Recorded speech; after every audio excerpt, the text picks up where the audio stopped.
또한 가지 얼마가 꺾이었는데 돌 감람나무인 내가 그들 중에 접붙임이 되어 참 감람나무 뿌리의 진액을 함께 받는 자가 되었은즉 그 가지들을 향하여 자랑하지 말라.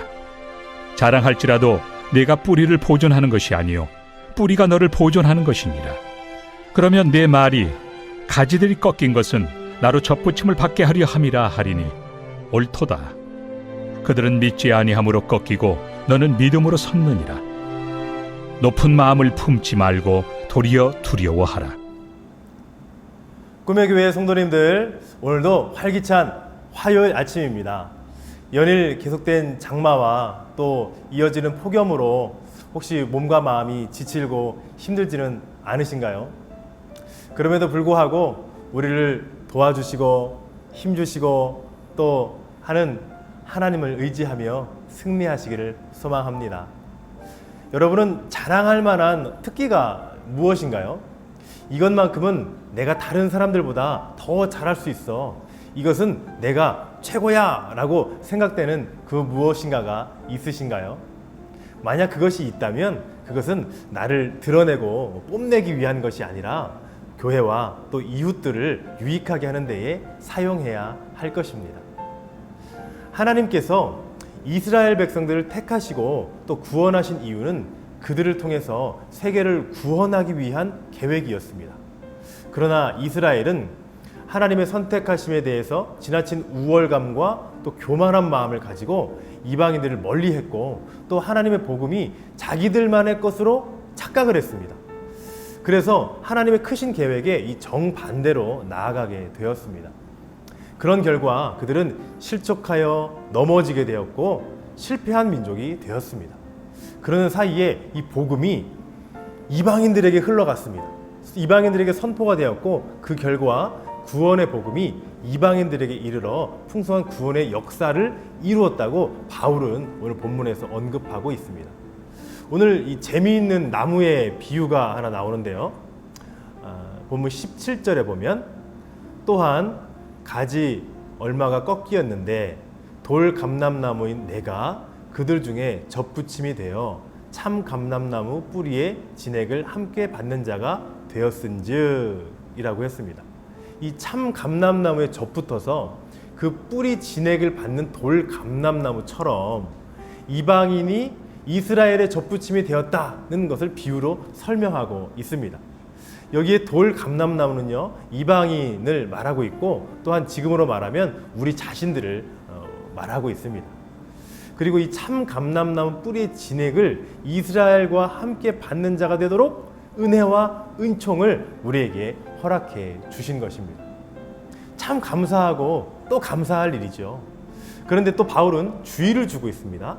20절 말씀에 보면 옳도다 그들은 믿지 아니함으로 꺾이고 너는 믿음으로 섰느니라. 높은 마음을 품지 말고 도리어 두려워하라 라고 주의를 주고 있습니다. 교만하지 말고 겸손해야 함을 말하고 있는 것입니다. 즉 이 말은 너의 위치를 올바로 인식하라는 것입니다. 구원받음에 대한 위치를 올바로 인식하고 있으라는 것입니다. 이방인이 구원을 받은 것은 유대인보다 의로워서 월등히 뛰어나서 뭔가 잘해서가 아닙니다. 절대로 이스라엘을 향하여 교만하거나 높은 마음을 품을 수가 없는 것입니다. 그래서도 안 됩니다. 왜냐하면 믿음은 은혜로 주어지는 것이기 때문에 그렇습니다. 구원은 하나님의 주시는 선물이기 때문에 그렇습니다. 그리고 이스라엘처럼 되지 않기 위해서 긴장을 늘 늦추어서는 안 됩니다. 그래서 도리어 두려워하라라고 말하고 있는 것입니다. 잠언 16장 18절에 보면 교만은 패망의 선봉이요 거만한 마음은 넘어짐의 앞잡이니라 라고 했습니다. 이 세상에서도 내가 누구보다 더 가졌고 내가 더 잘한다고 해도 의수되거나 자랑해서는 안 됩니다. 그 은사를 가지고 누군가에게 도움이 되고 유익이 될 수 있도록 지혜롭게 잘 활용해야 되는 것입니다. 복음이 처음으로 이스라엘 백성들에게 주어졌으나 결국 그들의 실족함과 또 넘어짐으로 그 복음은 이방인에게로 넘어갔습니다. 그 결과 복음이 또 세계적으로 전파되게 된 기회가 되기도 하였습니다. 분명 복음에는 하나님의 의가 나타나서 믿는 자로 하여금 구원에 이르게 하도록 합니다. 그리고 그 믿음을 가진 자가 가져야 할 태도와 자세는 겸손입니다. 겸손해야 합니다. 우리도 이 사도 바울처럼 겸손하여 그 복음이 이웃을 향하여 전파될 수 있도록 힘써야 할 것입니다. 주님은 모든 족속으로 이 제자를 삼는 일에 적합한 인물로 바울을 선택하여 이방인의 사도로 삼으셨습니다. 그리고 이러한 사실은 이 바울은 13절에서 내가 이방인의 사도인 만큼 내 직분을 영광스럽게 여기노니 라고 고백하고 있습니다. 바울은 이렇게 고백하는 것은 이 복음의 선포를 위해서 하나님으로부터 직분자로 임명을 받았다는 것에 대한 깊은 감사와 또한 자기 직분에 대한 이 확신이 담겨 있습니다. 오늘 우리에게도 주신 직분과 사명이 있습니다. 이것을 우리는 감사함으로 잘 감당해야 될 것입니다. 오늘 하루도 겸손히 주를 섬기며 이웃을 사랑하며 살아가고 또한 섬기며 아름답게 꿈을 펼쳐가는 우리 꿈의 교회 모든 성도님들 되시기를 예수님의 이름으로 축복합니다. 기도하겠습니다. 아버지 하나님, 하나님께서 우리를 사랑하여 주셨고 우리를 구원하여 주셨음을 믿습니다. 우리에게 주신 예수 그리스도의 그 사랑과 그 은혜가 또 우리를 통하여 많은 이웃들에게 전파되게 하여 주시고 흘러가게 하여 주시옵소서.